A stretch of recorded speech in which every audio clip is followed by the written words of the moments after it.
pour pouvoir être cette version de lui-même où il est capable au final de développer ses dons. Et l'hypersensibilité peut être vraiment une force parce que ça crée en toi une boussole intérieure où les gens ne peuvent plus te mentir.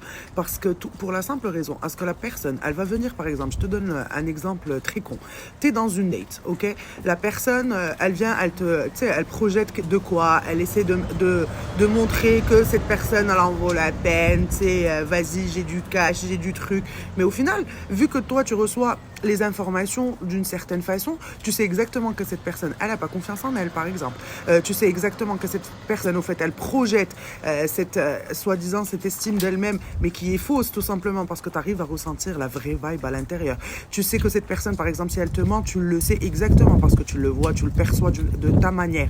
Donc, l'hypersensibilité peut vraiment être une force si tu es capable de prendre ces informations et surtout les rendre comme un filtre. Un filtre est une boussole intérieure. Et pour ça, il faut développer son intuition. Il faut développer son côté observateur, ce qu'on peut appeler aussi son troisième œil.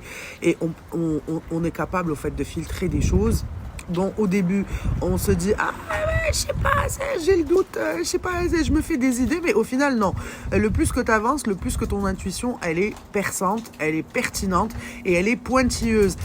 Honnêtement, la façon comment moi je vis les choses en tant qu'hypersensible et hyper empathe et haut potentiel, le combo de malade, c'est développer mon intuition. Je pense que le fait d'avoir développé mon intuition, c'est ce qui a permis que je puisse comme vivre mon hypersensibilité, mais la vivre d'une façon dans les forces au fait. Donc aujourd'hui, si tu m'enlèves mon hypersensibilité, je me reconnaîtrais pas.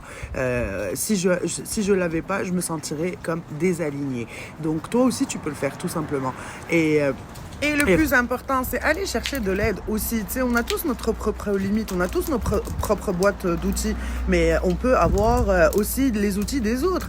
Moi, quand j'arrive à ma limite, en tant que hypnothérapeute, tu sais, j'accompagne les gens, right? Mais en même temps, je me fais accompagner. Je vais aller me faire une séance de chamanisme, je vais aller me faire une séance de Shambhala, je vais aller me faire un nettoyage énergétique, je vais aller demander une copine pour me faire une séance d'alchimie, je vais aller faire polarité, je vais aller...